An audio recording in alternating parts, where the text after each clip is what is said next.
ಖಾಸಗಿ ನಿಗಮದ ಹಗರಣದಿಂದ ಕಾಂಗ್ರೆಸ್ ಸರ್ಕಾರಕ್ಕೆ ಮುಜುಗರ ಆಗುವ ಪ್ರಶ್ನೆಯೇ ಇಲ್ಲ ಎಂದು ಕೃಷಿ ಸಚಿವ ಚಲುವರಾಯಸ್ವಾಮಿ ಹೇಳಿದ್ದಾರೆ. ನಗರದಲ್ಲಿ ಗುರುವಾರ ಮಧ್ಯಾಹ್ನ ಸುದ್ದಿಗಾರರೊಂದಿಗೆ ಮಾತನಾಡಿದ ಅವರು, ಹಗರಣಗಳು ಎಲ್ಲ ಅವಧಿಯಲ್ಲೂ ನಡೆದಿವೆ. ಈ ಹಿಂದೆ ಬಿಜೆಪಿ ಸರ್ಕಾರದ ಅವಧಿಯಲ್ಲಿ ಕೂಡ ನಡೆದಿವೆ. ಪ್ರಕರಣಕ್ಕೆ ಸಂಬಂಧಿಸಿದಂತೆ ಈಗಾಗಲೇ ಎಸ್ಐಟಿ ಹಾಗೂ ಇಡಿ ತನಿಖೆ ಮಾಡುತ್ತಿದ್ದು, ನಾವು ಈಗಲೇ ಯಾರನ್ನು ಆರೋಪಿ ಎಂದು ಹೇಳಲು ಆಗುವುದಿಲ್ಲ. ನಮಗೆ ಗೊತ್ತಿರುವ ಹಾಗೆ ಸಚಿವರಿಂದ ಹಣ ವರ್ಗಾವಣೆ ಮಾಡಲು ಯಾವುದೇ ರೀತಿಯ ಸೂಚನೆ ನೀಡಿಲ್ಲ. ತನಿಖೆ ಬಳಿಕ ಸತ್ಯಾಂಶ ತಿಳಿಯಲಿದೆ ಎಂದರು. ನಾವು ಮುಜುಗರ ಆಗೋ ಪ್ರಶ್ನೆ ಇಲ್ಲ, ತನಿಖೆ ಆಗ್ತಾ ಇದೆ. ಈಗಲೇ ತಪ್ಪಿತಸ್ಥರು ಅಂತೇಳಿ ನಾವು ಡಿಸೈಡ್ ಮಾಡಲಿಕ್ಕೆ ಆಗಲ್ಲ. ಸೊ ನಮಗೆ ಇರ್ತಕ್ಕಂಥ ಮಾಹಿತಿ ಆ ಥರದ್ದು ಯಾವುದೂ ಸಹ ಮಂತ್ರಿಗಳಿಂದ ಡೈರೆಕ್ಷನ್ ಹೋಗಿಲ್ಲ ಅಂತ. ಸೊ ತನಿಖೆ SIT ಇಂದ ಆಗ್ತಾ ಇದೆ.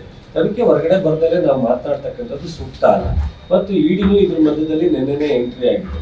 ಇಡಿನೂ ತನಿಖೆ ಮಾಡ್ತಾ ಇದೆ, SITನೂ ತನಿಖೆ ಮಾಡ್ತಾ ಇದೆ. ತನಿಖೆ ಹೊರಗಡೆ ಬರಲಿ, ಆಮೇಲೆ ನೋಡಿ.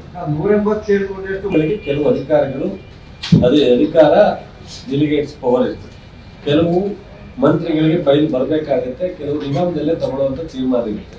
ಇದು ಯಾವ ಹಂತದಲ್ಲಾಗಿದೆ, ಮಂತ್ರಿ ಡೈರೆಕ್ಷನ್ ಆಗಿದೆಯಾ, ಮಂತ್ರಿಗೆ ಬಚ್ಚಿಟ್ ಮಾಡಿದಾರ ಅಥವಾ ಅವ್ರಿಗೆ ಅಧಿಕಾರ ಇದೆಯಾ, ಇದೆಲ್ಲವೂ ಯಾವಾಗ ತನಿಖೆ ಹೊರಗಡೆ ಬಂದಾಗ ನಾನು ಅದ್ರ ಬಗ್ಗೆ ಸಂಪೂರ್ಣ ಮಾಹಿತಿಯನ್ನ ಇವತ್ತು ಹೊರಗಡೆ ಇಡ್ಲಿಕ್ಕೆ ಸೂಕ್ತ ಅಲ್ಲ ಅಂತ ಅನ್ಸುತ್ತೆ. ಸ್ಥಳೀಯ ಹಾಗೂ ನಿಖರ ಸುದ್ದಿಗಾಗಿ ಸಬ್ಸ್ಕ್ರೈಬ್ ಆಗಿ ಬೇಮಾ ವಿಜಯ ಡಿಜಿಟಲ್ ಯೂಟ್ಯೂಬ್ ಚಾನೆಲ್ ಹಾಗೂ ಪಕ್ಕದಲ್ಲಿ ಕಾಣುವ ಬೆಲ್ ಐಕಾನ್ ಕ್ಲಿಕ್ ಮಾಡಿ ಕ್ಷಣ ಕ್ಷಣದ ಅಪ್ಡೇಟ್ಗಳನ್ನು ಪಡೆದುಕೊಳ್ಳಿ.